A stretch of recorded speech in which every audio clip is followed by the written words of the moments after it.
Do you know that's not my sermon? All of a sudden the Lord is speaking to us. Yes. You need to thank God. I'm still talking about government now. You need to thank God that when it snows, especially in this part of the country,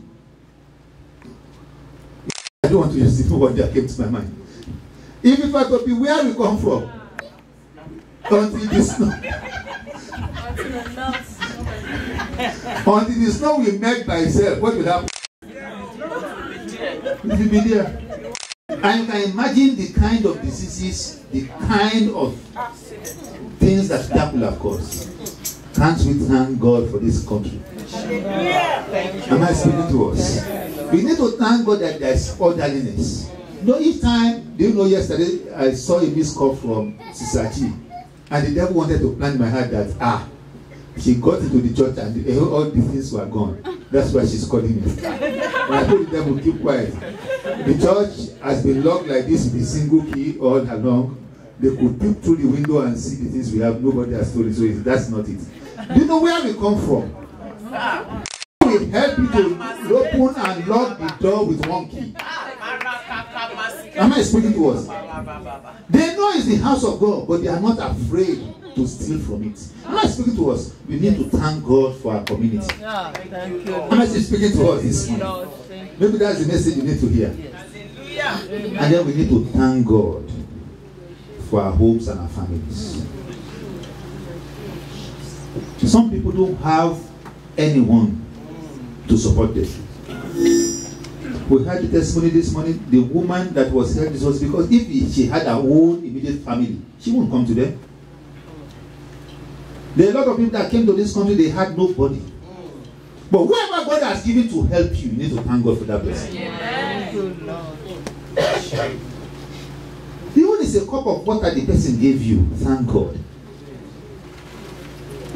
The person is not obliged to give you. Am I speaking? He's not obliged. But that the person will think about you and say, this is a cup of water, this is a small bed to sleep. We need to thank God. You know, some people don't appreciate all that.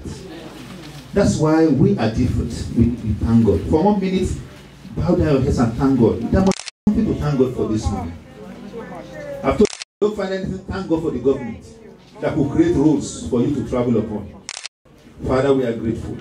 You brought us to a place where there is orderliness. We are grateful. Father, we rejoice because of your grace upon this land. And because we thank you for America. This land, oh Lord, shall flourish again. In Jesus' mighty name we pray. Amen. Praise the Lord. Hallelujah. I hope I've not bored us. Amen. This morning, by God's grace, I want to talk to us about dealing with what? Insecurity. You know, Christians, I've found out that Christians mostly are insecure. Praise the Lord. Do you know we are so insecure? You know, I was sitting here on Thursday, I believe, and I needed to, plan as I'm going to be speaking to the trustees of Ramapo County, Ramapo Town, on Monday evening. Ramapo Town, not that they invited me, I actually wrote that I wanted to come and speak to the administrator, the town clerk, and their trustees to introduce our church. Amen. We need to get into the hope now. And I wrote them, and then they said, okay, on Monday you come and talk. So I was looking at what materials to put together.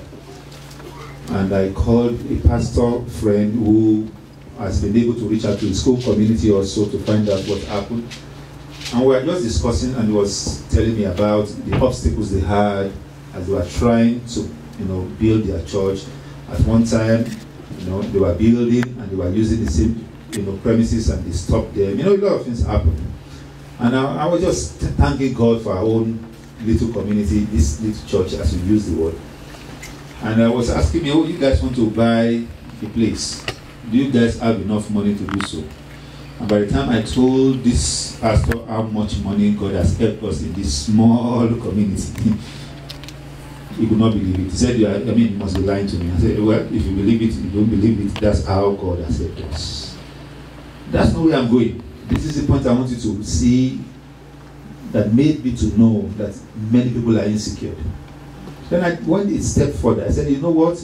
even the place we are believing God to get. By the time we get it, I'm going to put my house in Nigeria for sale. He said, no, don't do it. I said, why? I said, you cannot, that is what you have. Then I realized it's insecure. And then the Lord gave me the word. As I spoke to him, then the Lord gave me the word. He said, even a pastor is not secured. And then the Lord said, we should deal with that insecurity. That means even a pastor preaching to his congregation is not secured. He's advising me. He should be saying that, oh, God bless you. He say, no, he was preventing me and telling me not to do something for God. Then I asked him, do you know the person I said I want to do it for? He said, I know. Then I told him, then definitely you don't understand the whole essence of living. And I began to preach to him. I said, have you read your Bible that says, in him we live, in him we move, in him we have our being? Did you read your own Bible? He said, yes. Then what did you have? Have you also read that the Bible says that what do you have that did not receive? If you received it, then it is not your own. By the time I finished with him, he said, I won't lie to you, you have really touched me. And I want to touch you also this morning. That's the whole essence. Our life should be like this. God, you own me and own what I own. Now, if you can't give God what you own, God cannot take possession of what you own. Am I speaking to somebody? I don't think anybody got that. If you can't give God what you owe, then he cannot take charge of what you owe, Deep, very deep. If you can't give God what you owe, then he cannot take charge of what you owe, Because our worries are about our OWE. Because we want somebody to help us to deal with our OWE. And it's not until we have surrendered our OWN before he will begin to take over the OWE. And that is how to be secure in him. Just one of it. Many we are going to see even this morning. So our main text is Hebrews 4:16. The Bible says there that we should come out boldly to where? To the throne of grace. In other words, there is sufficient grace when you come boldly to him. There's abundant grace in our God when we come out confidently to him. Now, if you know you are ready to give him your OWN, then you can come boldly to him. Do you know Ananias and Sapphira, the problem they had was that they could not surrender their OWN. That was why they came to God with a heart of deceit. That was why their nakedness, we are going to see certain things, that was where their nakedness was exposed. That was why the Holy Spirit spoke to Peter and said, these people are naked, can't you see them? And truthfully, it was obvious that they were naked. How do I know that they are naked? Because all of a sudden, Peter said, why are you lying to who? To the Holy Ghost. Because of their what? Insecurity. Do you know the reason why we take insurance?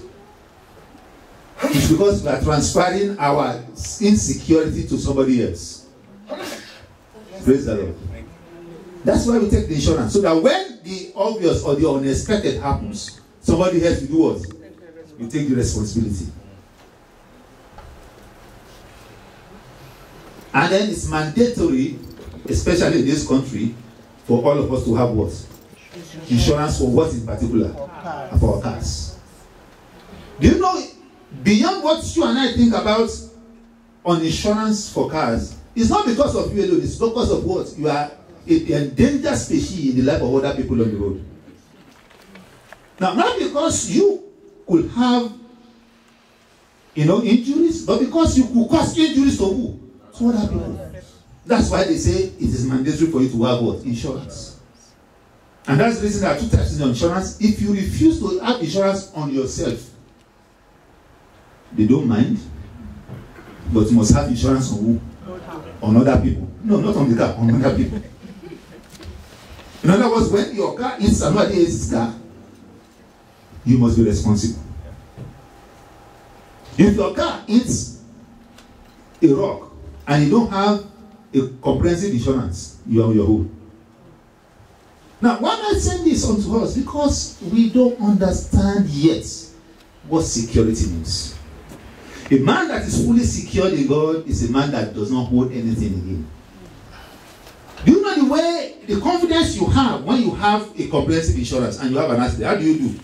You come out, you pick the phone, and you call the insurance company as if you have left some money there. The same way as a Christian, you are supposed to call heaven, come boldly, as if you have left some money there. Am I speaking to us? Hallelujah. That's what the Bible is saying. They say, let us now come what? Boldly. Because we know we have left something there. Because we know Jesus deposited mercy on the cross of Calvary. And as a result, we are entitled to the mercy that Jesus had left for us the day he gave up the ghost. And we can come boldly to that throne. Am I speaking to somebody? Hallelujah. And we can obtain what? Mercy. And we can obtain what? Grace also. And we can do what? Find help. When? In time of need. In other words, just like the insurance company, when you need to call them, they have no excuse but to do what? To answer you. I went to get gas a few days ago, and there was a promo going on the cracked glasses, windshield, at the gas station. The guy came and said, "Oh, what insurance do you?" I told him, "Sir, do you know any scratch here they will pay?" I said, "You sure?" Say yes. Then we started looking for scratch. We found one or two. Then they called them. Then they called me. Say, "Is truly there a scratch?" I said, "Yes, there's a scratch." I said, "Okay, we pay. Let the guy fix it."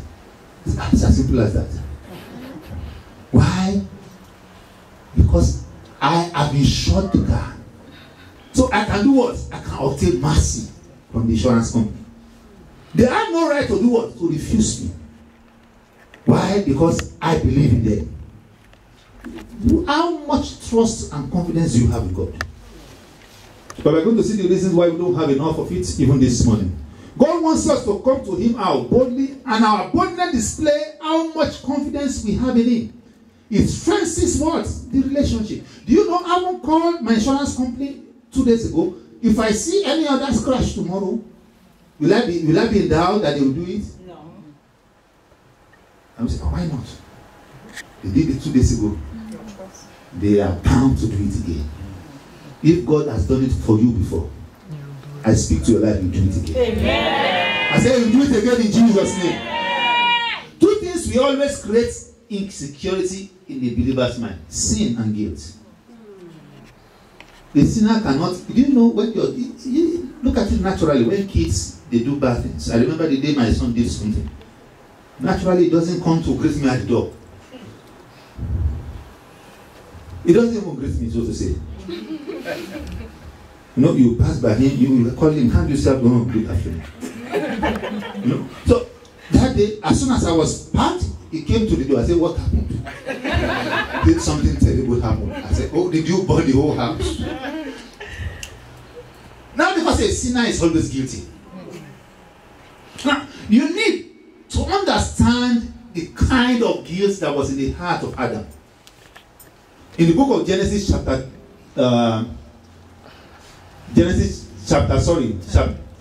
3, verses 10 to 11. The 3 is missing. 3, 10 to 11, sorry. That's part of the printer's do. Chapter 3, verses 10 to 11. And the Lord God called out unto Adam and said, "Adam, where are you?" And Adam said, "I heard your voice, and I hid myself, because I was afraid, because I am naked." Look at the sequence. Number one, I heard your voice truly, but I have to hide. I have to hide because I'm afraid. I'm afraid because I'm naked.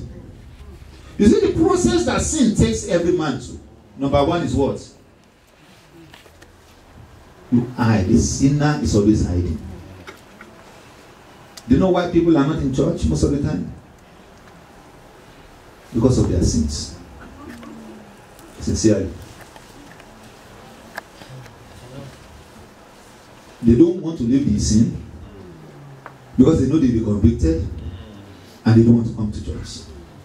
They know each time they come, they will hear the truth and their conscience will be what? Will be pricked.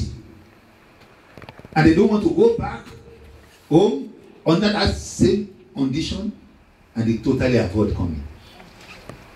They know they are waking up on a Sunday morning in fornication. In church, they might be hearing that it's not good to fornicate. So as such, they make excuses not to come. A sinner is always hiding. A sinner always knows he's naked. Nobody needs to tell you. A sinner knows he has no defense. A sinner knows he's vulnerable in the hands of the devil. There's no preacher that needs to preach to a sinner to tell him you are vulnerable. He knows because of this sin, the devil can slap me. But when you don't have that, you have a greater security protecting you. Because that day at the Garden of Eden, Adam knew he was vulnerable.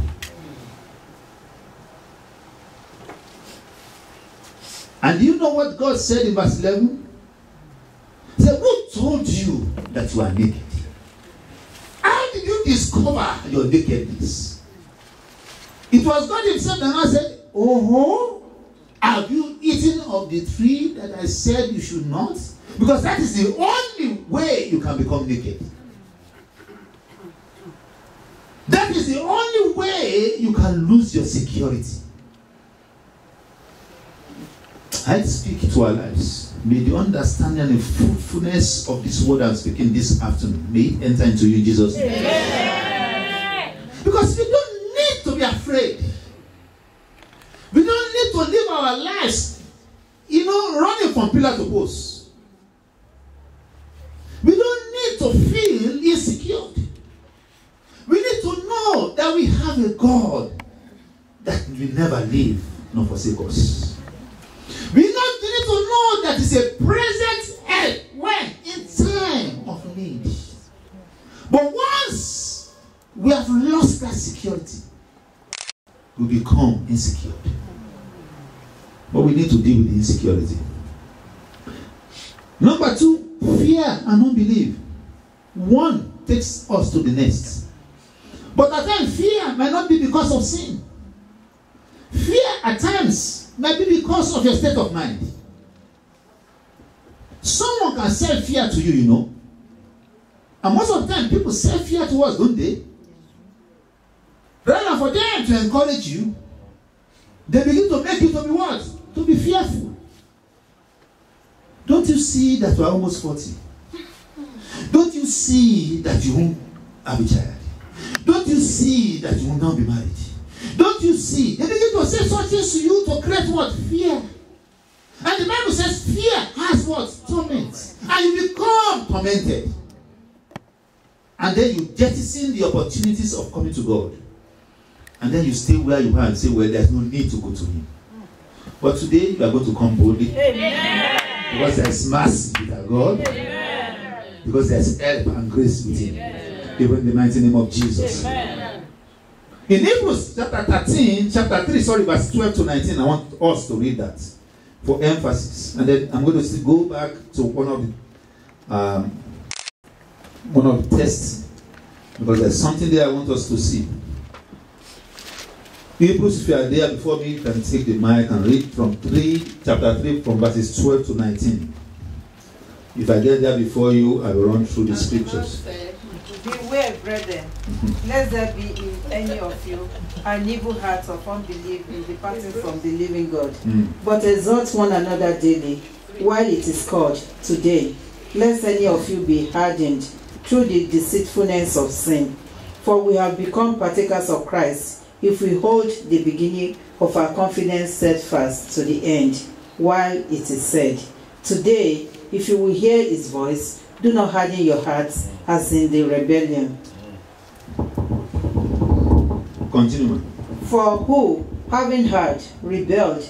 Indeed, was it not all who came out of Egypt, led by Moses? Now with whom was he angry 40 years? Was it not with those who sinned, whose corpses fell in the wilderness? And to whom did he swear that they would not enter his rest, but to those who did not obey? So we see that they could not enter in because of unbelief. Why did they not enter? Because of unbelief. Do you know, even with our sins, it's not sufficient not to come boldly, but to come boldly with a repentant heart. Remember what I told you? My son knows that he has sinned. He still came boldly with a repentant heart. Daddy, I'm sorry for the first time. I'm so sorry, I won't do it again. So he was repentant, assumably, but he came boldly. Do you understand what I'm saying? So God is not saying because you are a sinner, don't come. Now, do you know all the children of Israel that did not enter? It's not because they hardened their hearts. The Bible says, as like in the day of what? Provocation. And that is where God swore. It swore not because of their sin, but because of the hardness of their hearts. Now, what we need to ask God is to God to give us a heart of flesh. And even when we have sinned, we should be repentant enough to come back to Him. That's why 1 John 1:9 says, from verse 7, so he said, if we have no sin, we make him a liar. But if we confess our sins, it's right and just enough to forgive us all, not some, all our sins, and to do what? To cleanse us from what? All unrighteousness. Lastly, which is the key point, you are what you are based on what you think about and how you react to situations. What all of us as we are here today, we are wherever we are whatever we are, as a result of how we think and how we react to situations. That's why the Bible says, as a man thinketh where? In his heart. That's how he is. He can't get better than what he thinks. If you think you are good, you'll be good. If you think that you are a failure, each time you try to pass, you fail.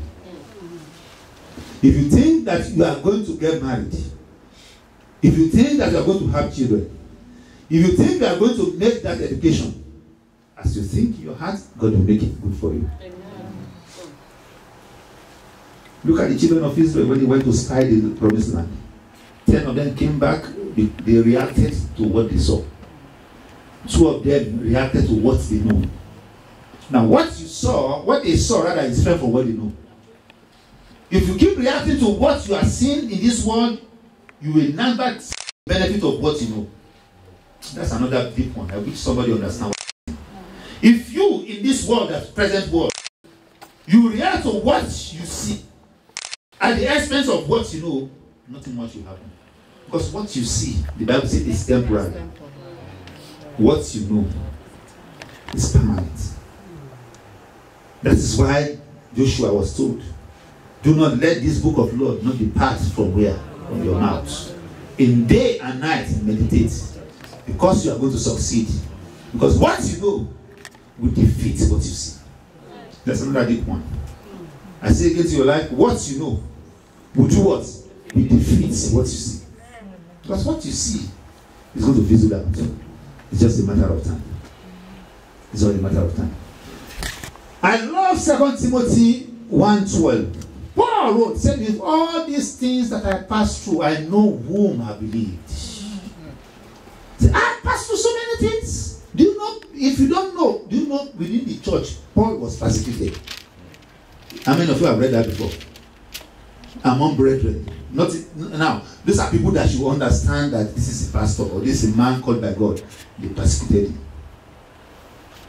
Now, you know, it's worse off if persecution is within the house. If an outsider is persecuting me, I don't care. But if I'm being persecuted within the house, that is dangerous. That was what Paul went through. And then he has this to say in 2 Timothy 1:12. See, in all these things, I know whom I believe. And I'm persuaded that he's able to keep that which I've committed unto him against that day? What is your commitment? If you have committed nothing to him, he will not disclose nothing to you. Draw near unto me, draw near unto you. It's what you have proved to him that he will prove back to you. A lot of us have not proved anything to God, and we want God to prove us. Do you know at times God is just laughing at some people? Just like if I have a need now, say, can someone just give me $5? And everybody gives excuses. Say, if only you have asked yesterday. And somebody says, oh, my $5 is at the bank. Another one says, oh, pastor, oh, can you manage 50 cents? And after we leave here, and I'm outside, and somebody says, oh, pastor, can you help me to jack my car, have a flat tire? And I say, oh, if only you have asked me yesterday, I could have eaten to have enough strength to come and help you jack. You know, that's almost how it should be. But you know, God does not look at our excuses. He bends down to jack the car. Am I speaking to somebody? The Lord will have mercy on us. Amen. I said, the Lord will have mercy on us. Amen. In the mighty name of Jesus. Hebrews 6, 11, chapter 6. What does it say? How many of us know it? 11:6.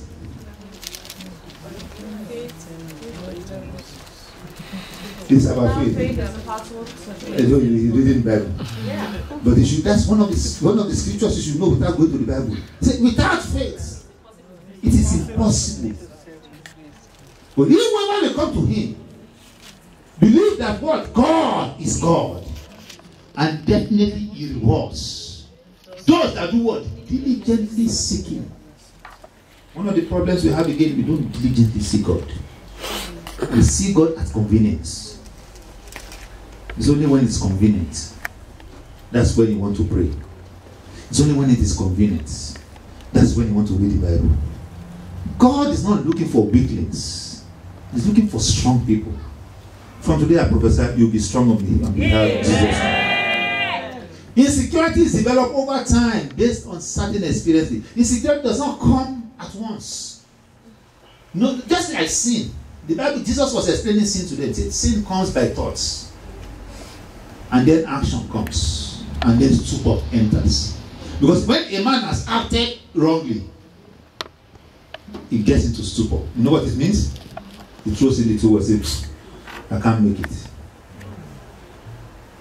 You know, some people could have come back to God, but when they look at the degree of their sin. Now, if you, like I was watching on my Facebook, one of my, what do you call them? One of my friends on the Facebook who I met in Nigeria years back, whose ministry was to deliver the oppressed. And I saw